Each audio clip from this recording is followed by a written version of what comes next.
Okay, welcome Rainmakers. Good morning. Good morning. It's so great to see you all. We're excited to celebrate you today. I mean, what a huge accomplishment that you've gotten to this point, especially during like a very busy time of year with the pandemic weighing on everybody and you guys showing up over and over and over. It's really awesome. Can someone on my team let folks in from the waiting room so that I can present? That would be fantastic. We have an incredible program in store for you guys today. We know that you have some friends and family and colleagues who have showed up and community members to celebrate you. So thank you everyone for taking time out of your busy morning to join us here today. I'm Caroline Cummings. I'm the CEO of RAIN, and I'm thrilled to be celebrating you all today. So let's jump on in. Graduation week. Okay, so just to remember, we are recording today's session and we will be posting this to our Facebook page and sharing it around as well, because we know there were a few folks who weren't able to join us and some family members who were not able to join us. And also remember to rename yourself. As you know, we're not going into breakout sessions today, but when we have our awesome keynote speaker, Leonard Kim, with us today, and I know you're going to want to interact with him. So please make sure that you rename yourself so that way we can call on you by name, and feel free to put your company name in there as well.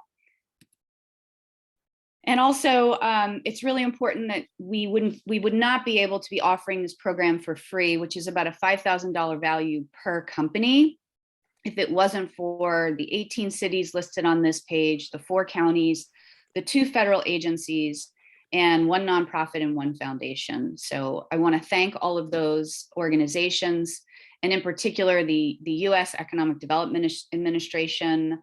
Funds that were put aside for resiliency and recovery is funding the majority of this program. So want to make sure we give a shout out to them as well. And then also, we couldn't do this without our amazing in-kind sponsors who have been involved in this program since the very beginning. We've got Ruby Porter, Muse Marketing, Be New Creative. So thank you, Robert, Rachel, and Gabriel. And I know you guys are going to be speaking later today and announcing some of the graduates and the program participants. So thanks for being with us today. Here's what the agenda looks like. So you're hearing a welcome from me. Momentarily, our board president, Aaron Reynolds, who's also the city manager of the city of Florence, is going to be saying some inspiring and welcoming words to you all. We will then move into showing you a really cool highlight video from the last 10 weeks that Darren put together. We're going to have an opportunity for you guys to give some kudos in the chat to your fellow cohort members or the mentors or the speakers.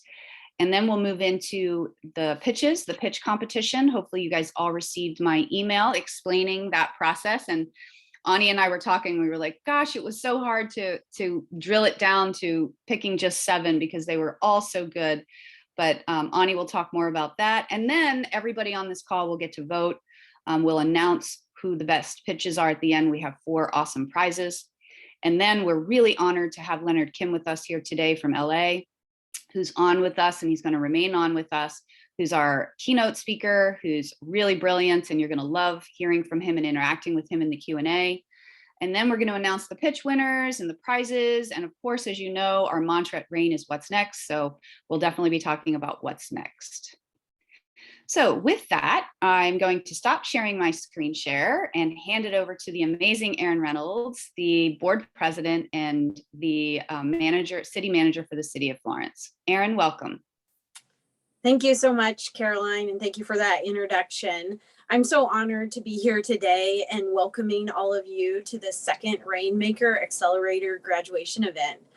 I've been asked to give this welcome for a practical reason. As Caroline just said, I'm the board president for RAIN as an organization, and also as a partner city from the city of Florence that I'm so lucky that I get to work for. As city manager for the city of Florence and as board president, I get to see the value of investing in RAIN as an organization to support entrepreneurs just like you through programs and projects, activities, and mentorship on the day-to-day, monthly, quarterly, all around, even through the pandemic. But personally, as a professional living in rural coastal Oregon, I really get to see on the daily the importance of investing in entrepreneurs like you. And I couldn't be more happy to see this work continuing. There is so much magic in RAIN and the way it works as an organization. Some of that credit does have to be given to Caroline as the leader and the executive director of the agency, but also in all the people that she brings into her circle to make us stronger as a team and for the entrepreneurial ecosystem and the economies that we're all working in. Caroline and RAIN have taught me the power of asking what's next. And it really has changed my life in the last 6+ years that we've been working with RAIN. So enough about me. I want to focus on you today. So welcome to everyone that has attended today. Thank you so much to those who are participating in putting this program together, but really a special thank you to the family and friends, colleagues, community supporters that wrap around and grow our entrepreneurs from babyhood into adulthood. And thank you also to our sponsors that Caroline just mentioned. We could not do that work without you. A big congratulations to our 75 entrepreneurs who participated in this second RAINmaker Accelerator over the last couple of weeks and months. We did, as RAIN, as an organization, launch this program in direct response to the pandemic. And it has gone virtual, it has been some in person, it's been hybrid, but most importantly, it was there right away within 2 weeks of the pandemic hitting in March of 2020. By mid-April of 2020, this program was envisioned and put into action later in 2020. So this cohort has RAINmakers from all across Oregon. It's really fascinating to see the diversity of places that you all have come from. You're from 38 cities, 17 counties, from up and down the coast and across the state, from Pendleton to Coos Bay, Newport, and John Day. I understand that this time you were put into 5 cohorts, and you got to get to know each other a little more closely in those 5 cohorts. You made friendships, you made some first sales, you gave your pitches, you grew in your comfort zone. You were definitely pushed, I know that. And you learned new digital sales and marketing tools and strategies. Your persistence, your tenacity, those are my fun words that I like to use for folks who have risen above the challenges through the pandemic and just all the things that life has thrown at us the last 2 years. Life is never easy. It always is hard as an entrepreneur, but this extra layer of pandemic and social stresses really are something, and you have to commend yourself for continuing to shine and move forward. And as I've said, always being brave and having the courage to ask that important question of what's next. I really find you all inspiring. So finally, congratulations. I hope you enjoyed today's program. Thank you again to our keynote speaker and to RAIN as an organization for supporting our entrepreneurs. I wish you all the best holidays. I hope it's a magical time of the year. I hope you have a happy new year. And I'm going to turn it back to Caroline to take us through the next part of the program. Thank you, Erin. We really appreciate those kind words, very humbling, and we are honored and thrilled to have you at the helm of our organization. Just so that everyone knows, RAIN only enters communities who invite us in, and Erin's city, Florence, was the first rural community to invite us in, 6-7 years ago now. We had a 5-year anniversary celebration at the beginning of the pandemic where we did virtual toasts. I remember that. So thank you so much. Now I want to hand it over to Ani Ross, who has been our accelerator director. In the middle of running the accelerator, she's running her own business, which is an incredible apparel and jewelry store she manufactures. She's in Portland and has been doing that while managing the accelerator. So thank you, Ani, and I'll hand it over to you. Thank you, Caroline. Thank you, Erin. And thank you all of you for being here. Congratulations. This is week 10 and it's graduation. Woohoo! So I want to share with you a highlight video of our program. Well, actually, let's first talk about what these 10 weeks have been like. We kickstarted this with Ellen Yin, who showed us how she made it happen for her business, gave us very actionable plans and tips for us to apply. Then we figure about pricing and our revenue projections, and that was a little intense with like all of the numbers, but it gives you a little bit of a reality check, and it allows you to then continue to address your strategies in a way that makes sense. And we dived into getting to know our customers and how to reach them, what channels were the most important to reach them. And, you know, we got into a few more details about all of the analytics and the data that can inform our decisions. And oh my God, we are here today. And we're going to have Leonard speak, and I will tell you a little bit more about him in a bit, but he's going to talk about a subject that a lot of you have been asking about, and that is influencer marketing. So he's going to bring us his experience, the good, the bad, and the ugly, and, you know, everything in between. And we hope that this is very helpful to you, and that you go on after this program being more clear on how to present yourself online and how to generate those sales and make it rain for your business. I want to recognize all of our expert speakers that have come and shared with you all of their knowledge throughout these last 10 weeks. And we hope that you guys continue to learn about it. You have all of the recordings, and we don't have an immediate plan to erase that Facebook group that we are a part of. So all of that information is there for you to access, and we hope that it goes beyond these 10 weeks. And now, the highlight video.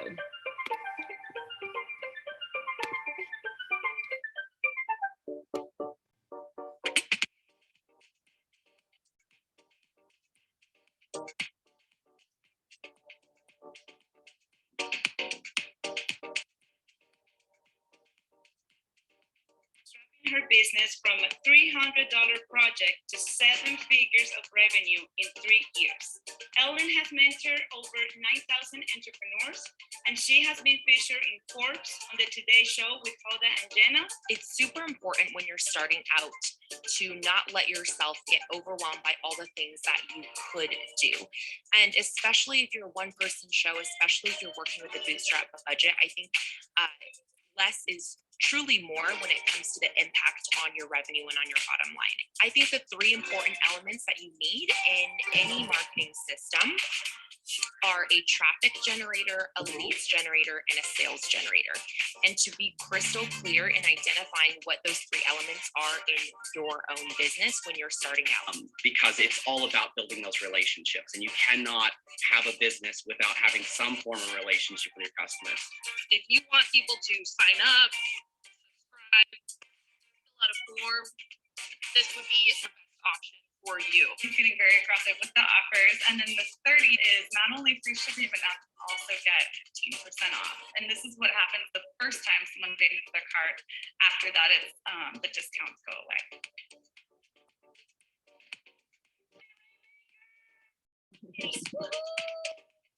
Welcome back. Nate is working with someone who just had their first sale as a result of learning right there. Yay! Let's give a big round of applause.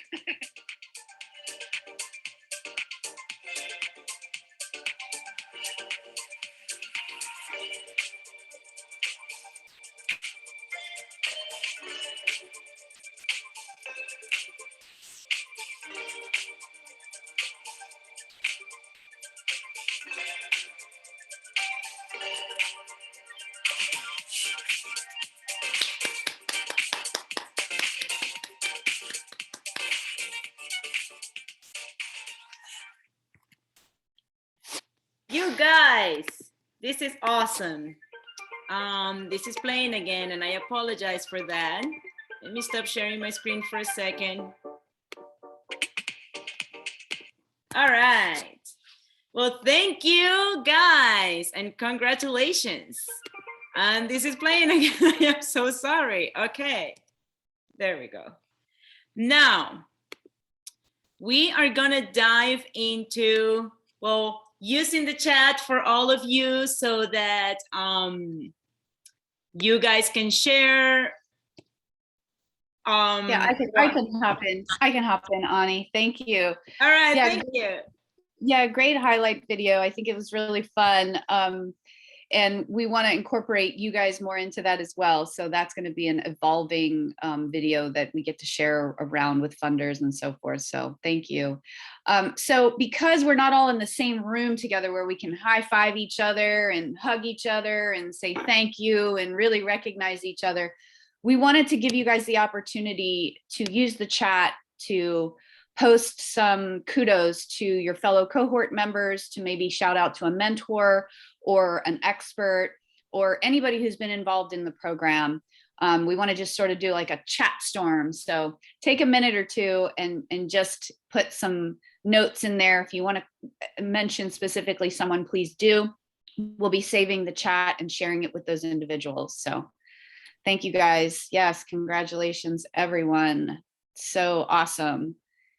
I got to see some of you really move the needle in your businesses. I received some handwritten note cards from some of you, so thank you for that. Emails, sharing the journey and how you've improved.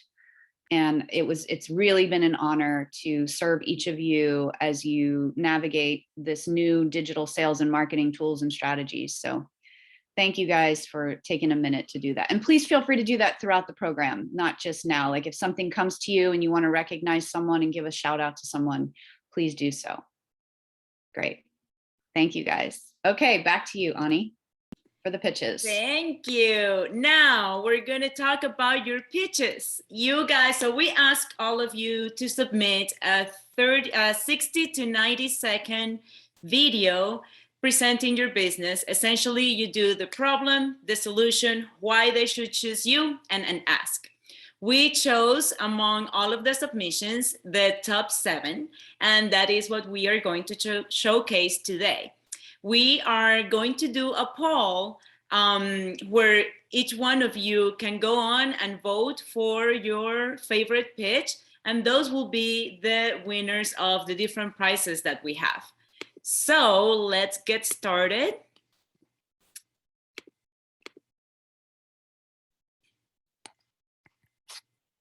Actually, let's do it like this. Can you guys see my screen over here?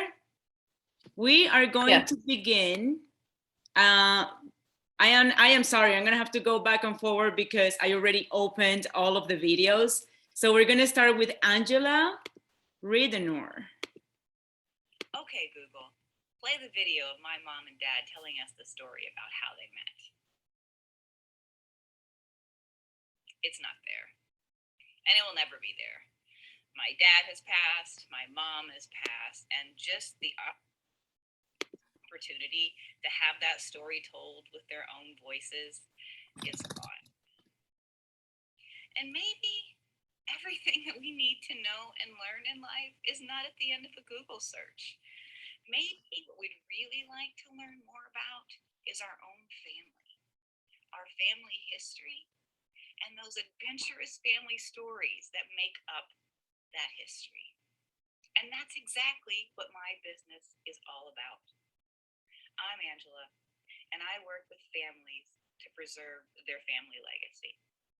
I film the interviews, I scan those classic family photographs, and I even put in the old home movies to create that cohesive family film. And it's so much fun. I would love to continue this conversation. Here is my contact information, and I would love to talk to you about who you're thinking about right now.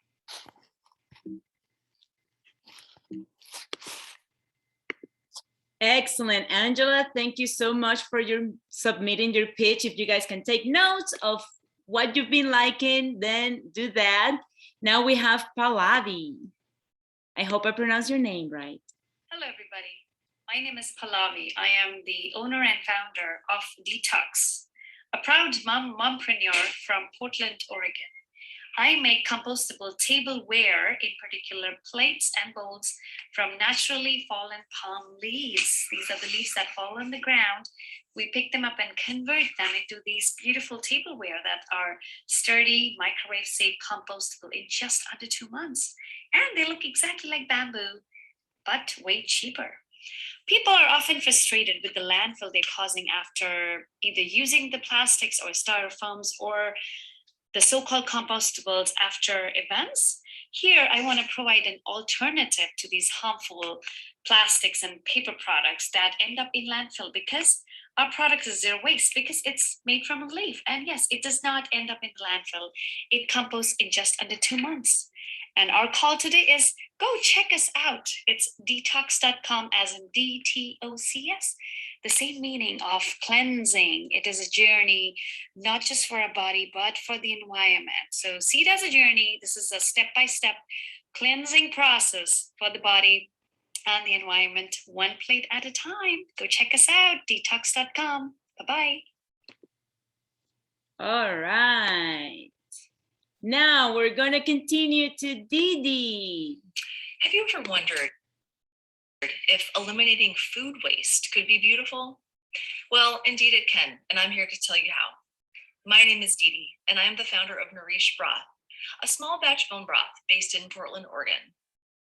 At Nourish Broth, we use the parts and pieces of a chicken that would normally be thrown out to compost as the foundation of our nutrient-dense, collagen-rich bone broth.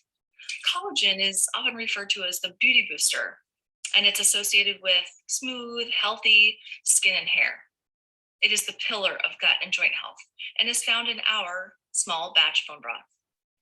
If you're one of those people who doesn't really like to take a multivitamin or a supplement in a capsule form, then Nourish Broth is for you. Get your protein, minerals, and calcium from food rather than a supplement capsule. Check us out today on Instagram at nourishbroth.com. Sign up for our email newsletter to get 15% off your first order. Thanks. Excellent. Now we go on to Kate Hartney. We see more images on a daily basis today than ever before. Strong photographs help people share their stories, but the majority are unable to successfully and consistently create high quality photographs on their own. I work with publications, individuals, and businesses to help them tell their stories through compelling photos and videos. My friendly nature helps my clients feel comfortable in front of the lens, and I intuitively help guide them through the process to help them show their best selves. With nearly 20 years of experience, I'm versed in both digital and analog processes, including the historic wet plate collodion tintype process. I work with my clients to find which approach best suits their needs, their brand, and aesthetic. I travel for work nationally and internationally, and I also plan to open a studio space here in the Eugene area this year.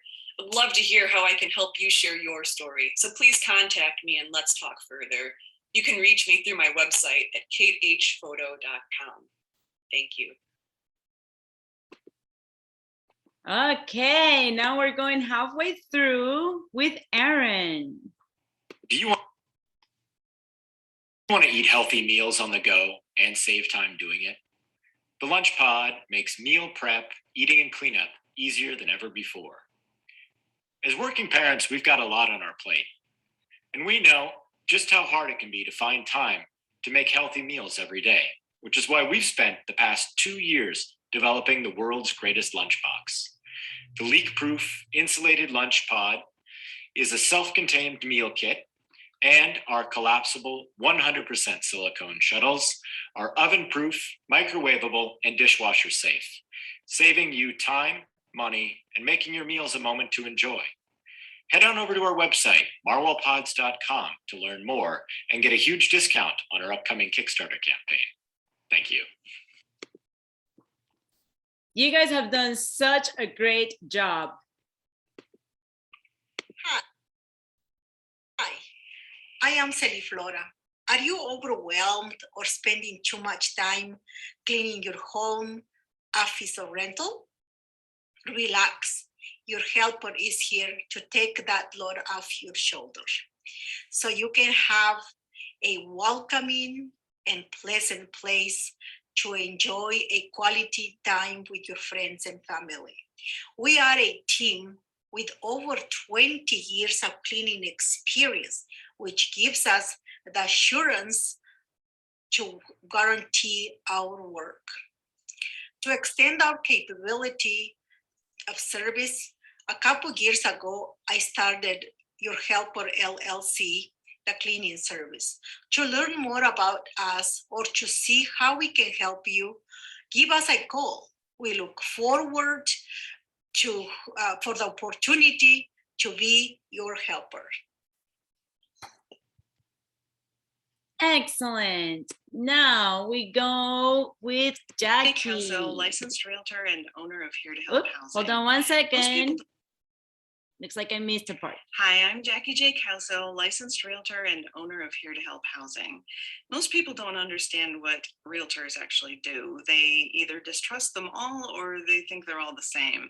But different situations call for different skills. Someone settling their grandmother's estate has very different needs from an investor looking to buy a rental property. Here to Help Housing offers free online tools to help people in Lane County discover what real estate skills they need, and then connects them to a realtor highly skilled in those areas. Unlike other referral services who sell email addresses to anyone who will pay, our process rewards the agents doing the best work. Because we only get paid a referral fee upon a successful transaction, we're held accountable for good results. Do you know someone in Lane County who could use a good realtor? Send them to heretohelphousing.com to take our quiz and find the perfect realtor for them. Thank you. All right, and then we have,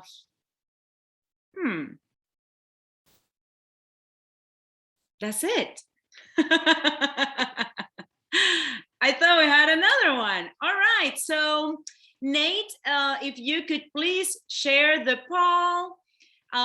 You guys are gonna be able to vote. Can we make this private? The poll results?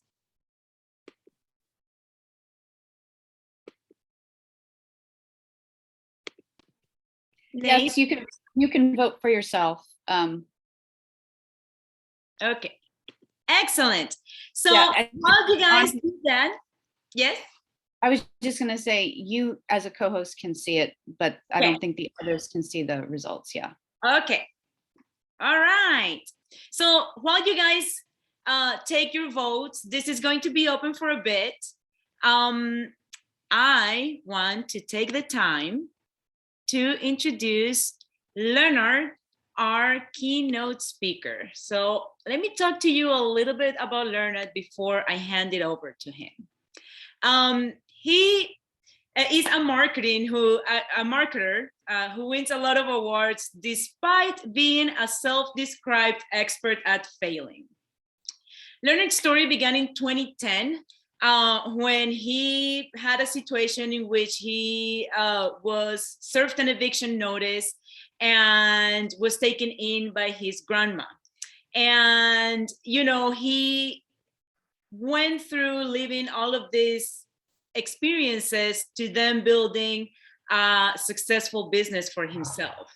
One thing that he does extremely well is within the niches of marketing people and professional development, most commonly referred to as personal branding. He holds workshops at companies, he speaks at conferences, he works hands-on with executives and entrepreneurs who run businesses that are 8 figures or more. And he provides consulting and teaches his craft through online courses. He recently co-authored a book called Ditch the Act. And actually, some of the people that submitted their pitches are going to be eligible for winning his book. Now, what Leonard brought him here today is a mixture of transparency, vulnerability, and being his true, authentic self. So many people talk about the importance of these things, but how many people really know how to implement it, let alone teach others how to do it? So after knowing the story of Leonard and seeing his talks on TED, who you guys can actually check out after we disconnect here, you can look out for some TED Talks and see him speak. We thought that his experience was going to be very valuable to you, and we are delighted to have you here, Leonard. Without further ado, I would like to give you the floor and see your presentation.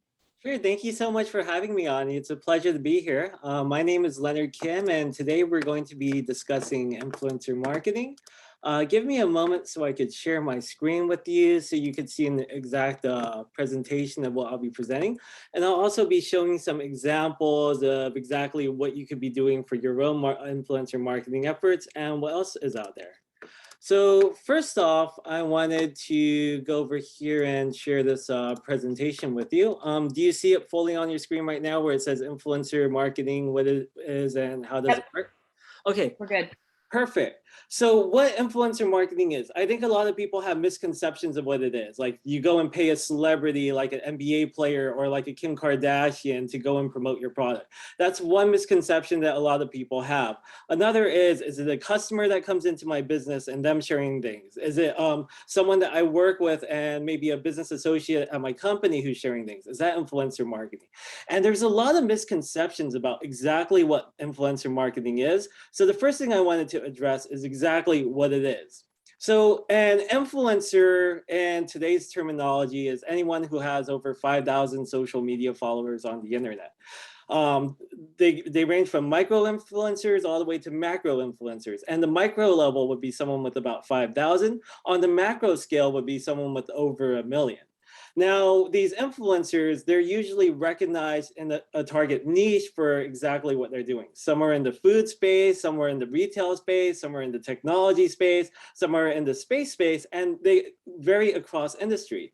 You may have seen like maybe a model or something showcasing outfits that they wear, or a regular person who's in college going out and trying on outfits at like different stores. And you may even be following some of these influencers already. They're usually people that you don't know, but they've built out an online audience where people are gravitating to them for the work that they do. And how influencer marketing normally works is it's usually a transaction where the company or the startup goes out and identifies someone in your target niche. If you remember week 3 of your program here at the RAINmaker's graduation, you learned about building out your customer avatars. The other side of building out your customer avatars is paying attention to exactly what they're paying attention to. So if you're working in fashion, you may have some fashion influencers that have come to mind that you see are going out there and creating fashion-based content. If you do food, you probably started thinking about a few food influencers as well. And if you do tech, you probably thought about more tech-related influencers, such as that guy who went out there and did that prank box with the gas thing last Christmas and the Christmas before for the people who went and burglarized their home. So these are all different types of influencers from different types of space. What usually happens is there's a transaction that's made. It's where money is exchanged for a post or a product post. That's how it typically works. It also works in some other ways as well. Sometimes you could go and you can mail like 50 different influencers your product, and some of them will post it and some of them won't.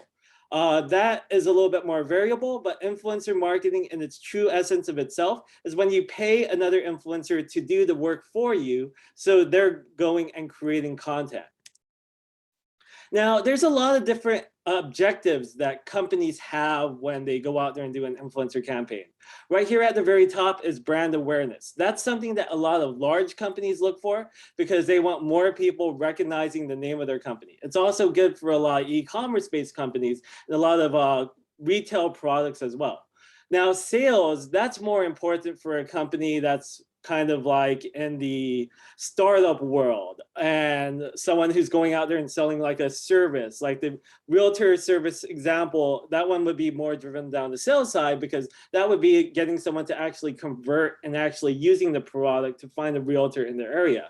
A lot of them want to use it for leads as well, brand advocacy, building new audiences. Building a new audience is also a great thing because let's say you're working with an influencer and they have about 200,000 followers online and you're a local business with about 200. By working with that influencer, you could potentially get some of their audience to carry over to yours. Some of it's for reputation, some of it's for customer satisfaction, but these are the primary goals that most companies are looking for when they're working with an influencer. Now, on the flip side of things, this is where the majority of the dollars for influencer campaigns go. As you can see, Instagram's at the top. This media was pulled, or this data was pulled in about 2019. So if you're looking at TikTok now, TikTok would be right in between YouTube and Facebook. There's a huge number of people who actually go to YouTube for their influencer marketing campaigns, and they're usually the smarter companies. The reason for that is if you think about all the content you see on Instagram and TikTok in particular, they're about 15 seconds to about a minute long. Now, if you're thinking about the product or service or startup that you're really going out there and pitching, it's a little bit hard to tell that compelling story within that short amount of time. I mean, we just saw some pitch videos that were absolutely amazing. Most of those alone are 60 to 90 seconds and you're describing the product in full. So how are you supposed to get that message so concise into like a 60-second image on an Instagram video? Or have that product display so well on like an Instagram or Facebook post. That's why a lot of people really look towards YouTube. YouTube tends to be a little bit more expensive though. Like with heavily trafficked channels, that could be from like 5,000 to like 40,000, if not higher for how much it costs for one single brand placement. While on the other hand, like Instagram, Twitter, Facebook, and places like that, you can actually hire an influencer for maybe as low as $100, $250, all the way up to the hundreds of thousands of dollars, depending on how big their audience is and how well connected their audience is to that message too. You see there's blog posts as well. You could do sponsored posts for that and be on someone's blog. And there's other social media networks that you can take advantage of too. Now, as you can see, most people do the Instagram posts or Instagram stories. When you really think about these preferred methods, you also have to think about exactly how receptive these pieces of content are. So let's say you're working with an influencer, let's say they're one on Instagram, their average post that they create reaches about 10 to 20% of their audience. So if you work with someone who has 20,000 followers, your average reach for that is going to be about 2,000 to 4,000 people who see that post. But now with an influencer marketing campaign, since you gave a monetary payout to the influencer, they have to document that in their records to be FTC compliant and put the hashtag ad or the hashtag sponsored somewhere in that post. Now, as consumers see that, what ends up happening is they're like, oh, this is an ad. This isn't something they normally post. So they tend to ignore or not pay as close attention to exactly what that message is said. So that disclaimer kind of hurts the end receiver on how well they're receiving that content compared to everyone else. Now, also at the same time, some creators are creative enough where when they're making that content and they're adding the ad on there, they'll make it creative enough where they're telling a compelling enough story that people will still pay attention to it. But finding one who does that versus one who just puts the ad disclosure and what's out there is a mixture of what you'll find in the world. Now, when we think about the ad disclosure, that's going to drop that 10 to 20% audience down to about 5 to 10%.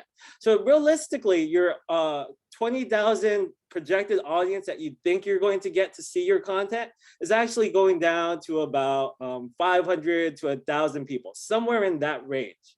So you're not getting as much eyeballs as you think you're getting when you get an influencer post. Now, these are all the different ways that people do it. And let's talk about the strengths, weakness, opportunities, and threats that kind of come with an influencer marketing campaign. The strength is you get immediate viral reach if you're working with someone with 100,000 or like 1 million followers. But if you're a startup and probably in this cohort, that immediate viral reach is probably something that's outside of what you're capable of because of budgets and dollars, because I know as I was a startup myself, it was extremely hard to go and shell out maybe tens of thousands of dollars onto a specific project. So I looked at more things I could do with like hundreds of dollars and so forth. And you're probably thinking within that same realm. And that's okay. We just have to know the overview of exactly how the industry works before we see how we go out there and commit ourselves into the industry, if that's something we choose to do.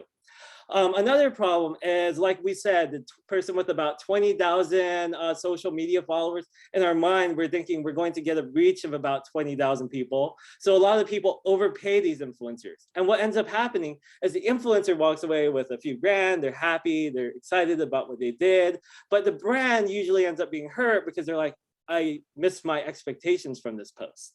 It's really difficult to measure ROI because some influencers have a business manager on their social media platforms and turn them into business profiles, while other ones have a personal one. And if they have a personal one and you're working with someone who has that, they don't really have the detailed analytics that they could show you as well.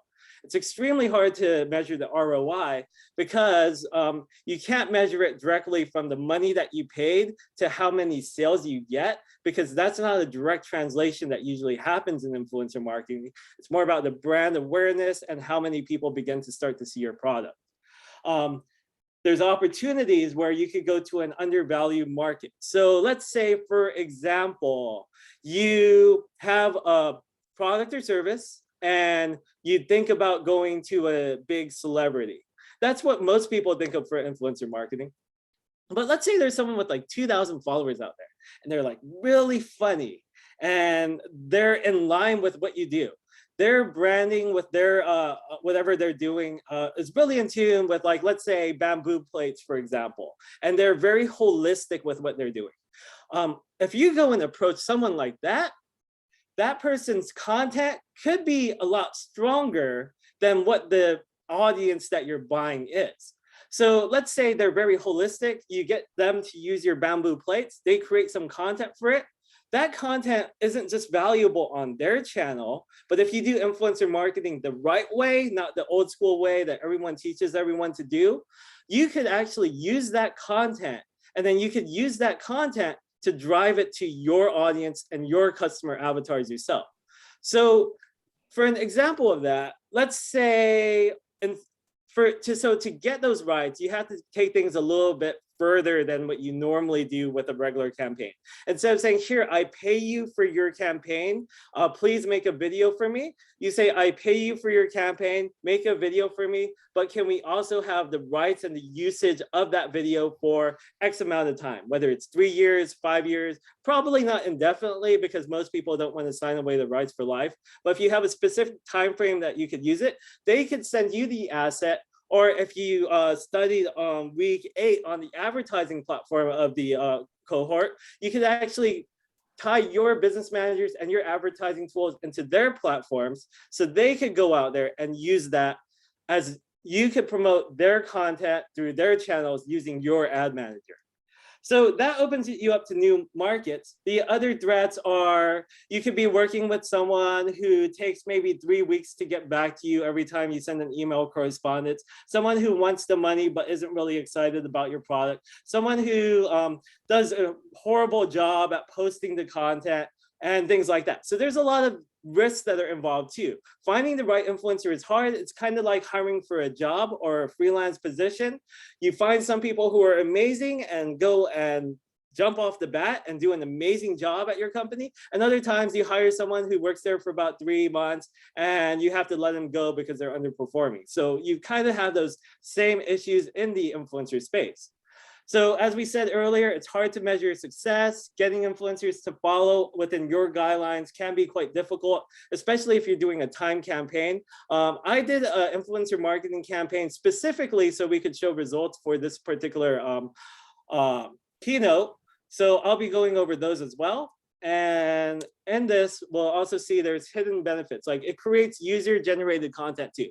So if you're working with a bigger influencer, someone who may be more name brand recognized, and they go share a product or service that you have, chances are some people are going to go and buy it, If they do, that generates more user-generated content of other people who actually are your customers buying and sharing the product. What user-generated content is, if anyone doesn't know, it's when your customers go out there and post content about you or your business or something related to it, like your products or anything like that. I'll show you some examples in a little bit too from my Twitter. You could also have custom audiences where if you're familiar with how week 8 went with the advertising platform, you could build your own customer audiences based off your customer audiences. You could build lookalike audiences. You could target people within a certain demographic, people who follow certain interests and things like that.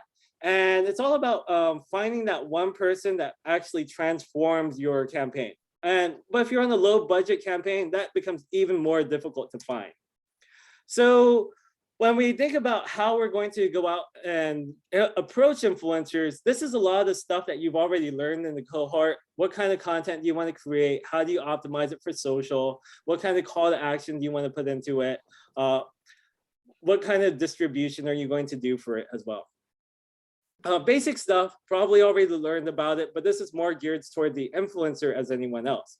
Now, one of the things is you don't want to be too strict with exactly how you're presenting things. You want to give the influencer a little bit of leverage and wiggle room for exactly what they're doing, so they don't go out there and communicate or just copy and paste the message that you're providing to them. Some will just copy and paste, some will be creative enough and think of something holistic, while others may not.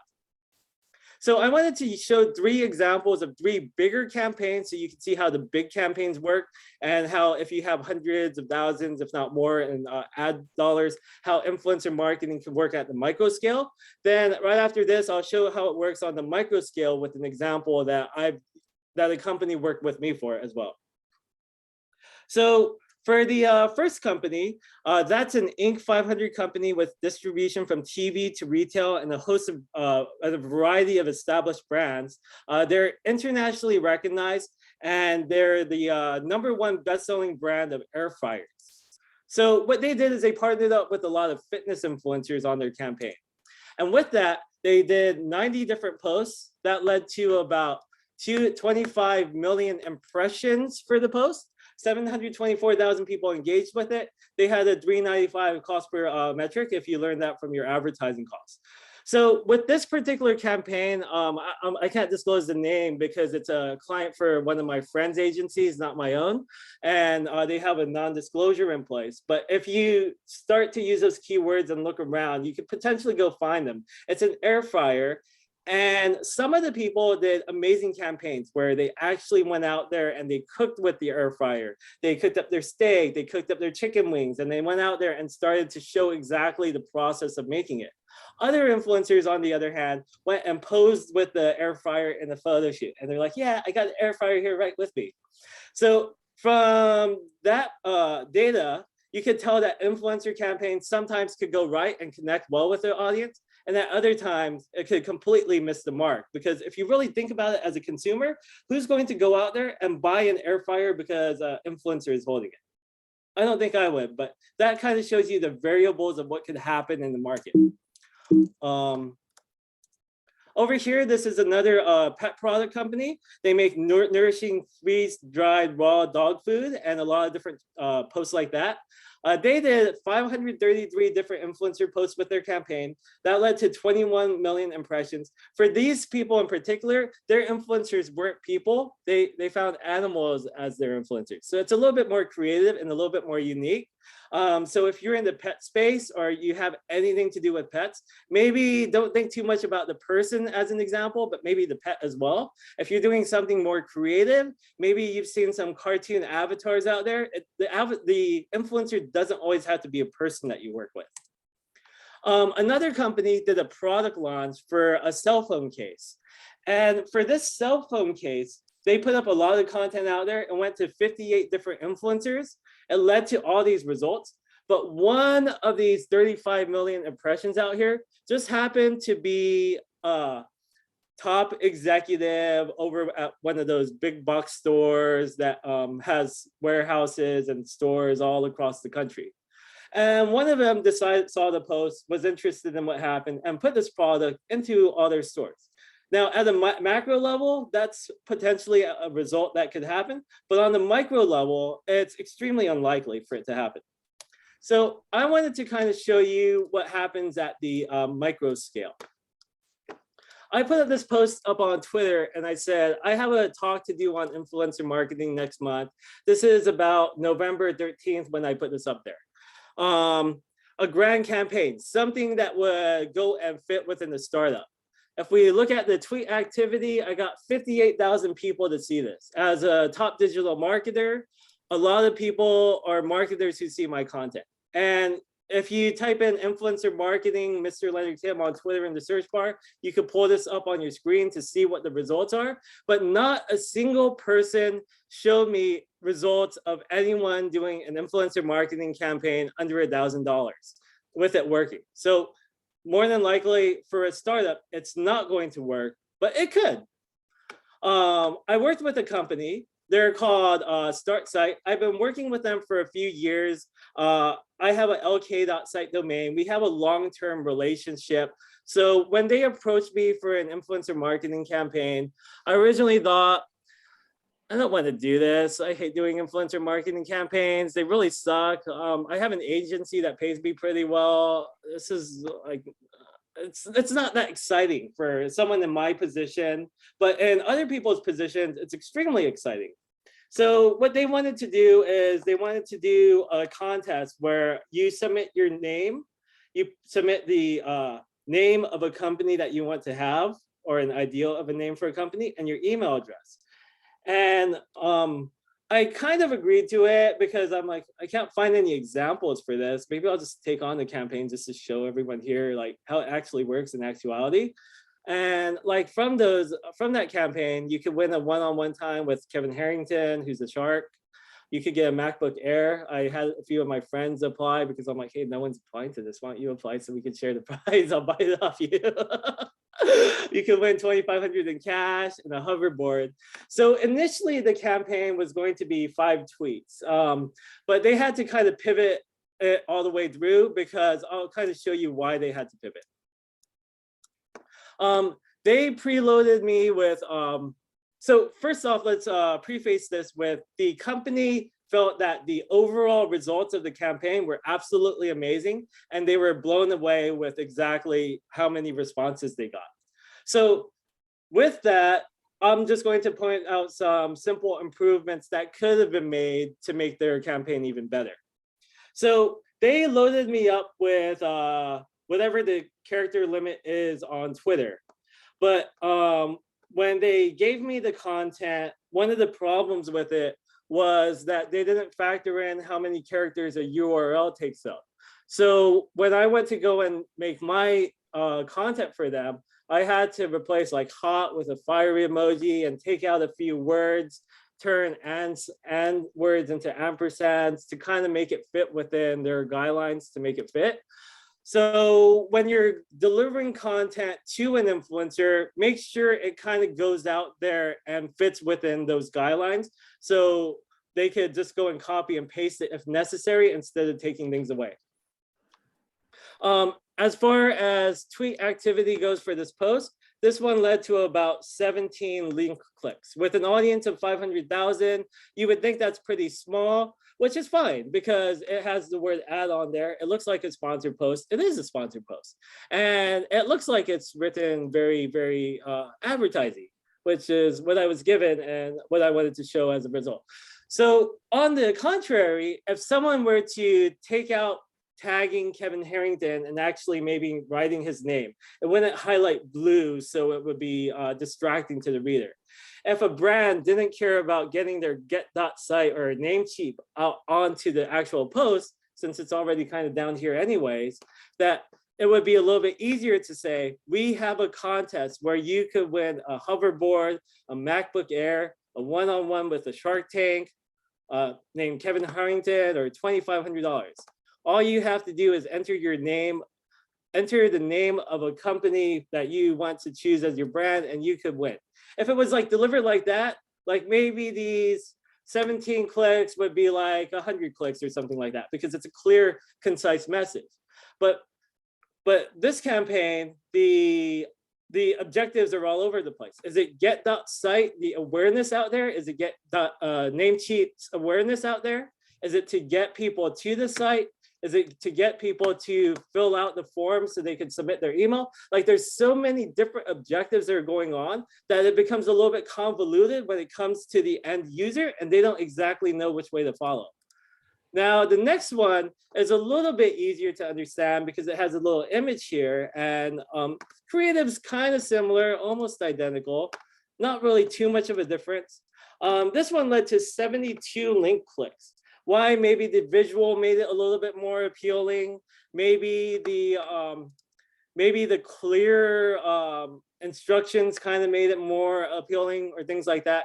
You never really know, but if you kind of make the message a little more clear, then it's a little bit easier for a consumer to understand.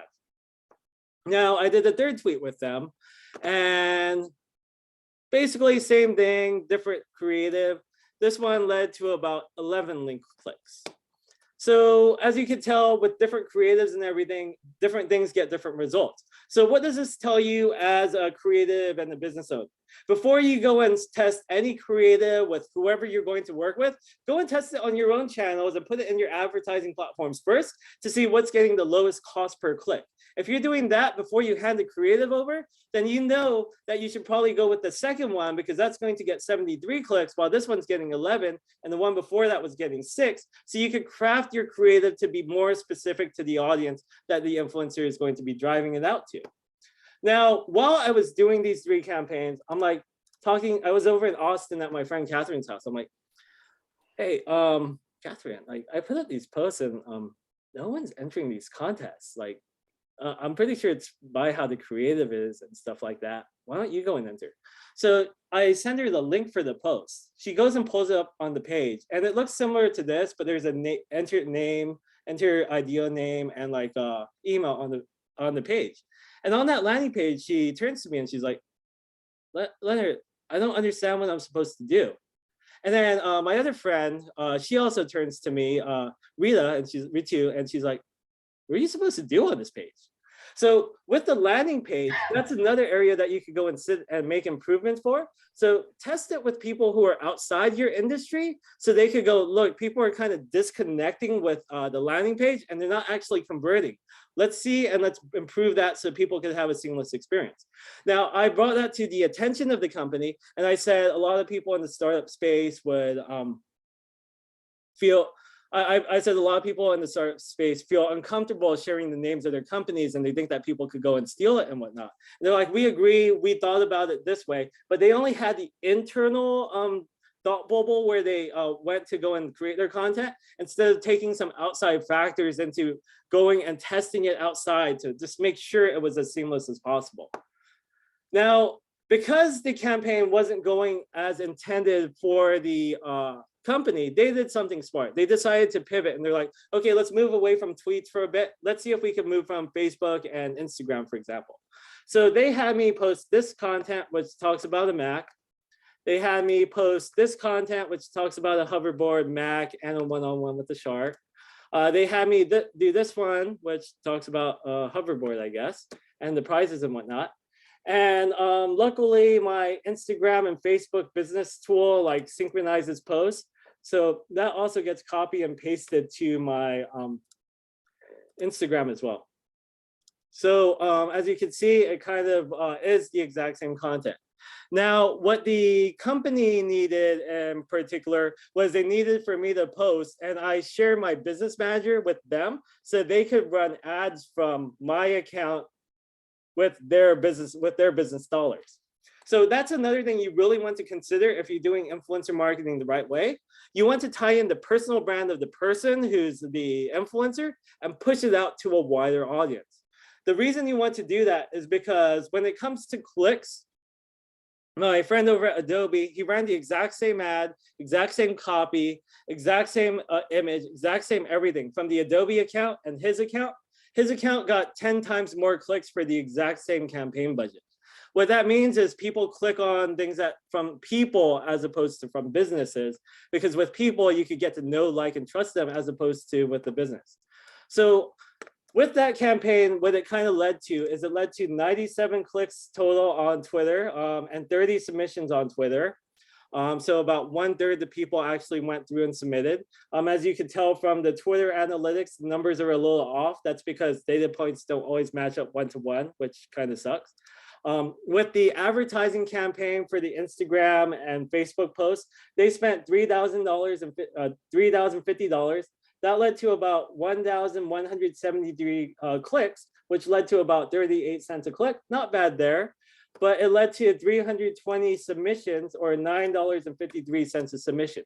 If they had modified their landing page a little bit, maybe that $9.53 a submission would fall to $5 or $2.50 and be a little bit more converting because of all the other analytic points that were kind of addressed.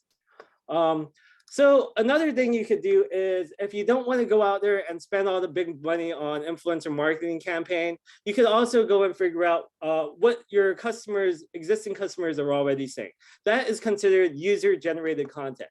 So user-generated content, I'll run down a few examples of what that kind of looks like. So this person posted their family road trip food from Hank's Smoked Briskets. This is user-generated content. It doesn't look clean, it doesn't look pretty, it doesn't look like some designer went out there and made it all amazing or everything. It just looks like regular content because it's regular people who are sharing the things that they buy and they love. But this person bought a purse somewhere and they love the purse so much that they wrote a story about it. Now, this is a good example of user-generated content, but most user-generated content looks like this. This is me sharing something I bought at Pokemon Center. Like, oh yeah, I got a Pikachu fuzzy thing. This is me sharing a bag of chips. This is a book with autographs in it. Like user-generated content comes in all different forms. Here's some cards. Like it's hard to find when you think about it sometimes because not everyone out there is going to go, oh, I bought a select card or I bought a Topps card.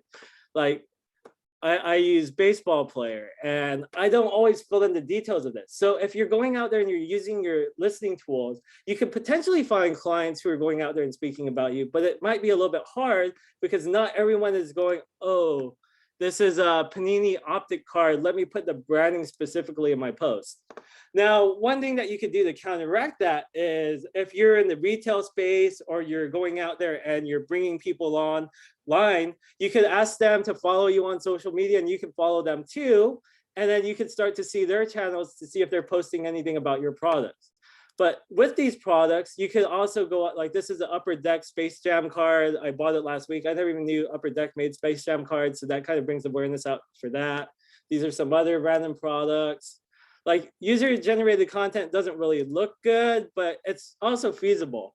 So on Saturday, I went to an event and this lady who's on Bravo has this new fashion line and they were selling like masks and stuff there. So my mom and I bought a mask. And because it looks cool and everything, I took pictures of it and I tagged the company. Sometimes I'll do that, but most of the time I won't. So sometimes you'll get a lucky opportunity with user-generated content. But with user-generated content, you have to think, could I turn that user-generated content into influencer marketing content? What you could do is you could message the person who created it and you could go, is it possible if you could give me permissions to actually use your content? If they say yes, you could go and share it. If you want to take it even further, you could say, would it be, if I gave you maybe a few free items, could I actually use this content for my advertising? Then you could go and trade some of the things that you have and use that to turn them into an influencer. So the monetary value doesn't always have to be there, but if you want to know how to reach out to an influencer, most people assume that you have to go out there and DM someone, like send them a direct message to go and work with them. Instead, what you really should do is you should email them. Most influencers have their email address prominent, and if you send them an email, usually do a description of what you want to do, ask if they work with influencers themselves, and ask for their rate or if they accept free product. If they just accept free product by not issuing out an offer to begin with, you could win their post without putting out any content or any monetary values at all. If they send you a low dollar amount that fits in your budget, you could definitely give it a try. But to ultimately succeed with any type of campaign, it would be best to kind of look away from what influencer marketing does, because without a large campaign, it's ultimately probably going to be a burn on your budget.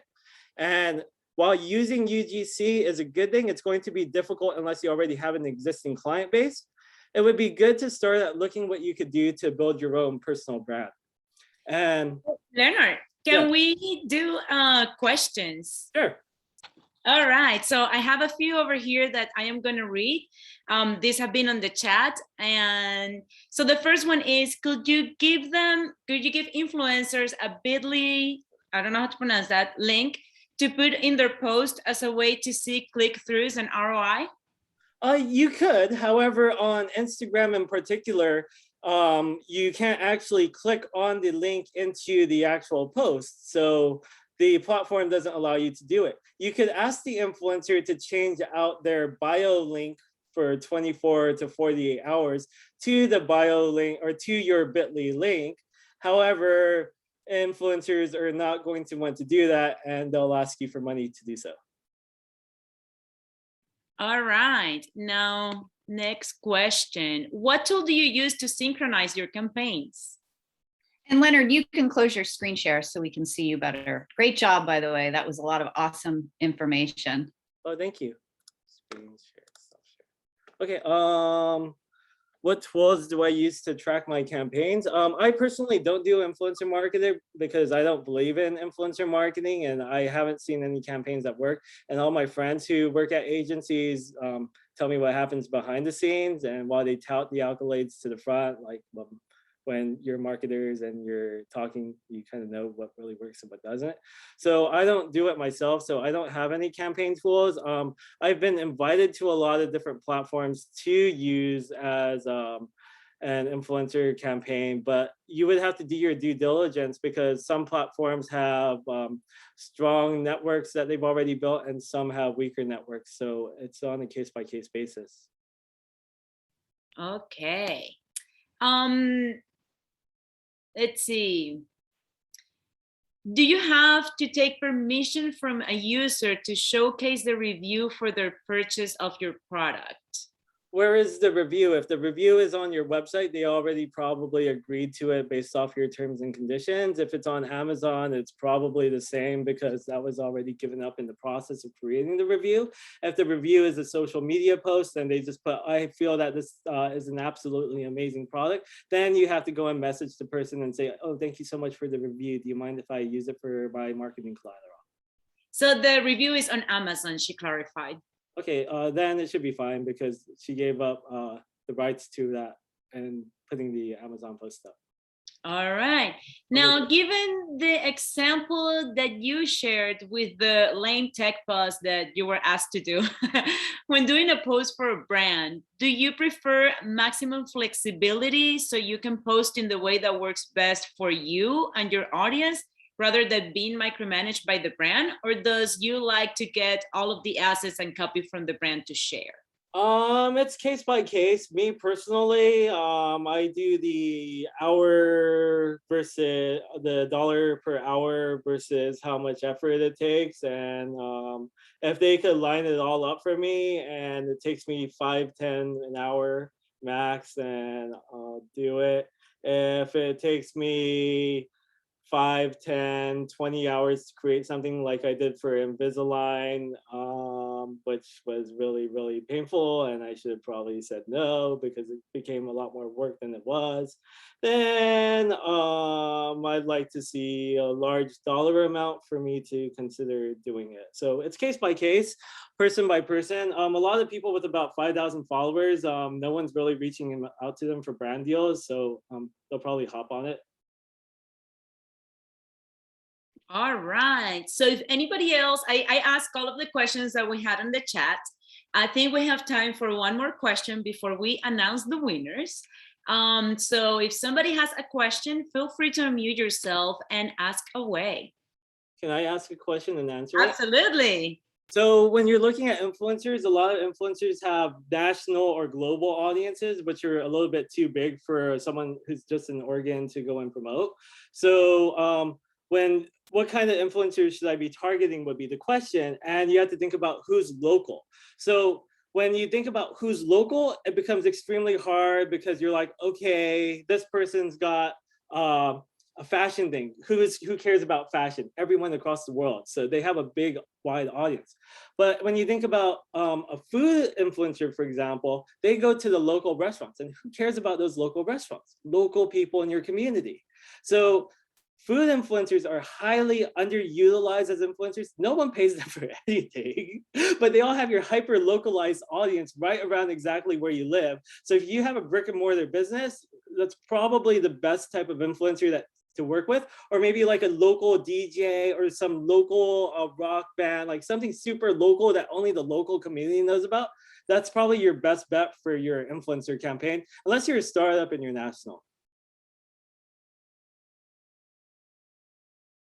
That is awesome. Thank you so much for sharing all of your tips. I think that now we have a better idea about how to work with influencers, if doing it or not too. So I think that this is wonderful. I don't know if anybody else has any more questions, or if Leonard, you have something else that you would like to share. I think the last thing to share is, instead of going out there and looking for the influencers, you can become the influencer yourself by building your own personal brand. If you think about your customer avatars, how you built them out, chances are they probably sound extremely similar to who you are, because you made the product and they're buying the product. So there's a lot of similarities and overlap there. So if you build your personal brand, chances are you're going to be able to attract your target avatars and your audience, because they're going to gravitate to you and you resemble your product. All right. Well, thank you so much, Leonard. We are going to go ahead and unmute yourself and do a round of applause for this awesome presentation. Good job, Leonard. Thank you, Leonard. That was awesome. The next person. Wonderful. Thank you so much for being so candid and sharing your own campaigns with us. I think that this is very helpful. So let's jump in. I am going to share my screen, and I am going to ask, you guys know who you are, to unmute yourself so you can read the prize announcements. So first, let's begin with Lily, who is going to show us who are the winners of Leonard's book. Hi, everyone. My name is Lily with UniWeb Digital, and I was a mentor for cohort 5. Shout out to you all. Very excited to be here and congratulate you all. So I'll go ahead and read the RAINmaker book winners. So first up, and sorry if I mispronounced your name. First up, we have Samantha Kalita. Next, Michelle Onaka, Alan Kadish, Cindy Kesiguchi, Nicole Dobler, Ellen Bolas Edmonds, Celi Flora Hernandez, Jackie Kausel, Pavali Pandey, Kate Harney, Estefania Arellana, and Kiera Morgan. Congratulations, you get the book that is on the slide. And thank you so much, Lily. Actually, we initially were going to choose 10 winners, but a few of you ended up submitting your pitch exactly at the same time. So we just decided that why not just extend it and give away 12 of them instead of 10. So now to the next part. Just a reminder, one prize is a product photography package. If the winner of this category does not have a product, we can just change it for a video package. What this has is products that are going to improve either or. And this will be sent out to you most likely in January. Now, the third place has 10 hours of digital marketing consultation in the topic of your choice with Rachel from Muse Marketing and Design. Second prize has a video package and a craft your brand message session with Gabriel from Binu Creative. And last but not least, $700 cash and 10 hours of consultation with Robert Stack from Ruby Porter. And now we're gonna have some of our mentors and our sponsors announce the winners of each one of them. So I am going to share my screen and you guys can unmute yourself. Let's begin with Ariel. Hello, everybody. Congratulations, Erin Seawall with prize number 4. Excellent. Woo! Big round of applause. Thank you. Yay. Congrats.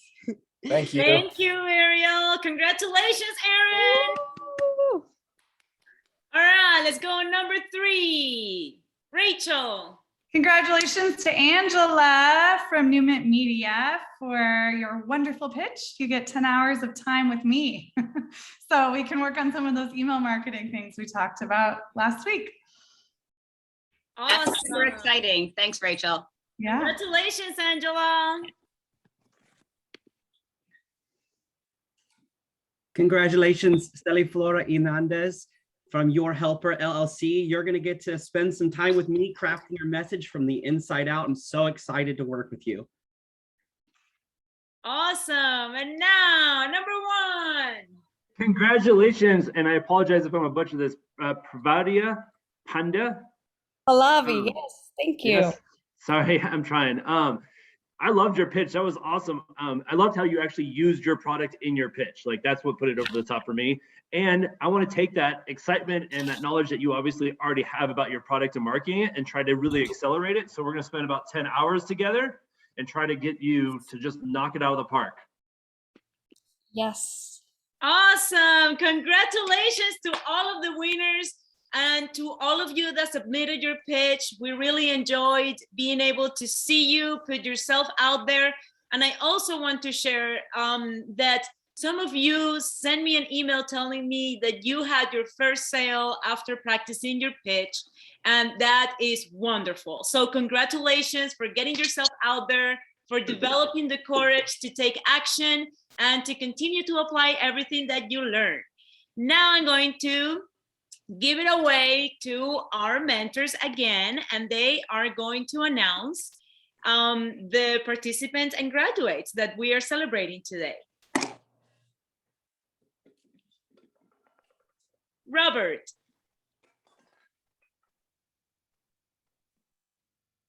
Is Robert there? He's on mute. Yeah, sorry, I couldn't get it off mute. I was trying to talk and trying to click it. Congratulations to the graduate of cohort 1. It's a great group. I like to say it's the best group, but I didn't really get to sit in the breakout sections of the other ones. So we have Cindy, and again, I'm going to apologize if I butcher any of these names. Cindy Seguchi, A Cup of Devotion, Michelle Ontkia, Samantha Kayatia of WXH Inc. Oh, sorry, for Michelle, it was Intentional Money Life.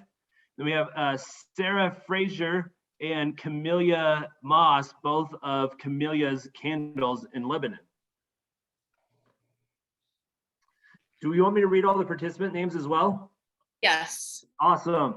So the participants, and I'm really glad you guys got to come and join us. We have Daniel Schaefer, Kate Kamansky, Kelly Reitz, Mino Fuller, Mitzi Palmer, Sarah Sororensen, Susan Brand, Clinton Colwell, Fiona Gladhill, Carrie Latcha, Sissy Kutchman.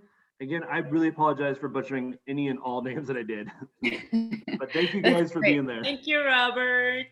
And Ani, can you clarify the difference between the graduates and the participants? Absolutely. So graduates turn in all of their homeworks, 5 of the homeworks, and they came to most of the sessions, and participants didn't turn in the homework. We will talk about this a little later, but just wanted to clarify that. That's the difference between graduates and participants. Now we're going to go to cohort 2. Awesome. Well, thanks, everybody. I'm Ariel. I'm a mentor at RAIN. Nice to see you all. I know a lot of you already. I just want to give a huge shout out to everybody in cohort 2. It was super amazing working with you the last few weeks, few months. Congrats to everyone for participating and making it through the end. And big shout outs to our other cohort leads, Jennifer Damiani and Oxycon. It was wonderful being a mentor with you. So yay, graduates. Oh my goodness. Becca Daysack with Nymph and Woods and Wellness in Jackson, Dee Dee Frederick, Brown Juice Portland, Derek Owen, the English Lavender Farm in Josephine, Kristen Penner, North Coast Commons in Tillamook, Kara Morgan, PNWNE LLC in Newport, Ron Moore, Hoagland Properties Inc. in Florence, Serena Appel, Serena Abundant Studios in Florence. Yay, graduates. And thank you so much for the rest of the participants. David Kefir, Ellen Bolus Edmonds, Ivy Rash, Linda Coulter Burge, Richard Stansfield, Thomas Morley, Alana Kefir, Carl Palmer, Jennifer Branderberger, Shauna Nye, and Jade Rader. Congrats, everybody. Congratulations. Now let's go to cohort 3. Hi, that's I think also the best cohort. And thanks to Rick for leading us through this whole session. The graduates in this cohort are Aaron Seawall, and again, apologies if I butcher your names, from Marwell, Making the Lunch Pods in Tigard, Danielle Myrick with Drifted Seasons Jewelry in St. Helens, Pallavi Pandey with Detox and the winning sustainable plates, Samantha Kirill from Florina LLC, and Sue Stella from Hippie Day Tripper Studios in Oak Ridge, and Samantha's in Eugene. And then we have a ton of participants, and you all worked really hard and showed up to our sessions. So thank you all for your efforts as well. We have Cecilia Beto, Kurt Harville, Heather Blake, John Tribolette, Juan Becerra Gomez, Kate Harnedy, nice job on your pitch too, Kate, and Aaron, and Olive Del Sol and Patrick Price, Patricia Kielbach, Stephen Lon, Christy Lawrence, Geraldine Casimiro, Mona Jordan, Tesla Toms, and oh my goodness, and Schemophilia Nikki. I'm so sorry. I said lo siento. No problem. All right. Great job, cohort 3. Thanks for being a part of this. Woo. All right, now let's go on cohort 4. Well, first, I just want to say again, thank you to Rain for this opportunity to be with you all, and thank you for Darren. It was really awesome being in this cohort with him and with all of you. I'm excited. Congratulations again to all the winners. And graduates are Alan Kadish from Pure Living LLC in Corvallis, Angela Radenor from New Mint Media. And again, I'm butchering names, so I apologize. Brian Brown from Roost Web Strategies in Cottage Grove. Jackie Cowsill from Here to Help Housing in Eugene. Martin Gator from USBS Cloud Consulting LLC, Nicole Dobler from PWA Foundation in Eugene, Ranjit Ghoshal from 1 Million Steps in Cardiff. And then we also want to thank our participants as well, Desta Fury, Donald Norden, Felice Anna Denia, Nancy Willard, Jennifer Aubrey, Kathy Ging, Paul Segland, Annie Molnar, Jarl Berg, and Kim Couples. Thank you all again for joining us. This has been awesome. All right. And I think cohort, oh, sorry, Annie, I got ahead of myself. For cohort 5, felicidades a todos. Gracias por participar. Primero vamos a leer los graduados y luego los participantes. So thank you. It was very exciting to be part of this group. I loved being able to speak Espanol and English with this community. So I'm just very happy to have met these entrepreneurs. The graduates are Estefania Reyana, Arabic Best Class in Corvallis, Oregon. And the participants, Gabriela Villegas, Pablo García, y Celiflora Hernández. Felicidades. Felicidades a todas las personas que decidieron estar acá. Muchísimas gracias por compartir este espacio con nosotros. Thank you to all of you for sharing this space with us. This is the certificate that you guys are going to get. Anna has been working every single day to make sure that you guys get this. And I do want to tell you that we believe in you and in your process.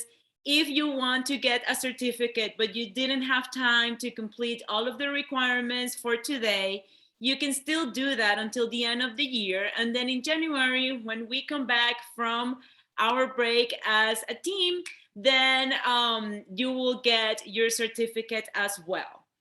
With that, I want to hand it over to Caroline so she can tell us about the next steps and what is next.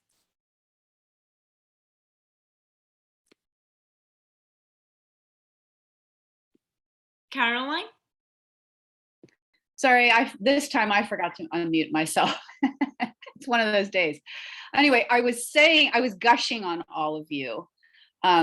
Seriously, many of you have heard me say this, that I'm an entrepreneur. Everybody on our team at RAIN is an entrepreneur, and we understand a lot of what you're going through and what you've been through, getting through the pandemic. Some of you started during the pandemic, which is amazing, right? And there's that statistic out there that some of the best performing businesses start in a depression, a recession, or a bear market. And as entrepreneurs, we're already scrappy, but during a pandemic with shutdowns and opens, wear masks, don't wear masks, distance, don't distance. I mean, all of the messages that are out there, we as business owners have to navigate that. And if it was easy to do, everyone would do it. And it's not easy. And so this is a special moment that, we don't have a lot of opportunities to celebrate each other. And like I said, I wish we could all be in person, but this is the next best thing. But I'm honored and humbled to celebrate each of you. Thank you all for being a part of this program. Thank you to the mentors, to the facilitators, to the sponsors, to Leonard for doing an excellent keynote. And let's give Leonard another round of applause. Really great to have him here with us today. And I mentioned this before you all joined, but Leonard usually gets paid a heck of a lot more than we were able to pay him as a little 501c3 nonprofit in Oregon. And he gladly accepted when he heard about each of you and the types of businesses and where you're located. And so we're really honored and thrilled to have him. I did post his Twitter in the chat so that you guys can all stay connected. And then, as you guys know, the mantra at RAIN is what's next. So even though we're coming to a culmination of a graduation, we're always thinking about what's next, whether you raised 100,000 or $500,000 or 50,000, or you got your first sale, or you hired your first employee, or maybe you fired your first employee. All of those things are important. And then it's what's next. So as you guys know, for being involved in this program, that you automatically get enrolled into the Raindrops program. And the Raindrops program is available to all of those who met the graduation requirements. Now, we do have additional funding to support some more of you who have participated. So once we figure out that budget, we'll let you guys know. We may even be able to support all of you. Ani and I need to get together on that. But what's wonderful is you all took the survey to let us know what were the top 3 areas that you needed in our program called Raindrops. That's where we're going to do one-on-one matching in January and February. We'll be matching you with digital marketing experts, like some of those on the call here today. And the top 3 you said you wanted help with was setting up your social media for success, setting up your marketing and your sales funnels, and making sure you're on Google's radar. So it doesn't mean that the other things that were mentioned in the survey won't be where you will get matched. If you need help with Google Ads and landing page development, we'll match you with Anvil Media, right? So we will make sure that we curate the best experts for you. And again, all of that is being paid for by that EDA grant and many of the cities and counties that are represented on the call today. I always say it takes a community to raise an entrepreneur, and here you all got to see that. You had your family show up, you had your friends, your colleagues, your mentors show up. And that's really what it's all about in life, right? Is showing up. So the other thing that we have that I want to mention to you guys that I didn't get to mention yet is our RAINCap program. So those of you who do need to raise capital between like 50,000 and 250,000, you can one of the team members put the link for RAINCap in the chat. So what you'll do is you will come here, watch the video of Rick, our awesome capital access director. Wave your hand, Rick, so folks know who you are. And then you can read through this checklist to see if crowdfunding is right for you. And if it is, then you'll click the Start Crowdfunding button. And what that will do is that will take you to an intake form that you'll fill out some information about your business and the type of funding that you need. And the reason we did this is also funded by the federal government, is there's no other crowdfunding, custom crowdfunding platforms in Oregon. And our partner is Republic, based in New York City. They just closed a pretty significant Series A round. They've raised about 80 million. We are the first organization in the entire country to do a custom crowdfunding platform with them. So it's pretty special. You're all special. We wouldn't be able to do it if we didn't have a population, an entrepreneurial population to serve. So if you do need capital between that 50 and 250K range, you can raise either through a revenue share loan, so you're not giving up any equity in your business, or you could raise through equity. And Rick is your guy. So the first way to get to Rick is to fill out that form. Then you'll set a meeting with him. That will likely happen in the new year. And Rick, would you like to take a minute and just talk about that process before we sign off here today and wish everyone happy holidays? Delighted. Yes, thank you so much, Caroline. Hello, everyone, and congratulations. If you've got ideas about raising capital, the first thing you can do, as Caroline mentioned and Oxa posted, is you fill out the survey that gets us into our system. I will then reach out to you for a short Zoom conversation, and we'll make every attempt to find the next best resource for you, whether it's something that we have at RAIN, whether we can direct you to the SBDC, whether we can help you find a capstone project team that might be able to help you pull your business plan together. And then we will do our very best to continue to put resources in your path that will help you to grow and help you to raise capital. Great. Thank you, Rick. And thank you again, everyone. The RAIN team will be working through Friday. Then we've all been working so hard, and I hope you're all taking some time off. We're going to take off the last 2 weeks of the year. If you have something urgent, please feel free to email me, unless it can wait until the new year. But I want to wish you all a happy, healthy, and safe holiday with your friends and your family. Thank you again, and I look forward to seeing you in the new year. Bye, everybody. If you want to unmute and say or whatever. Hi, everyone. Bye, everybody. Everybody on the pitches. Congratulations, everybody.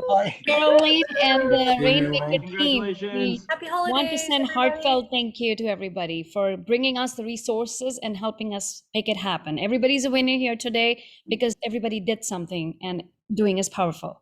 Here, here. You are, what a great place to end it. Thank you so much. And thank you, Leonard. Holidays, everyone. More hemp for more victory. Thank you, everybody. Gracias a todos. Gracias, Eliflora. Gracias. Hasta Happy luego. holidays. Thank you. Bye. Thank you. That's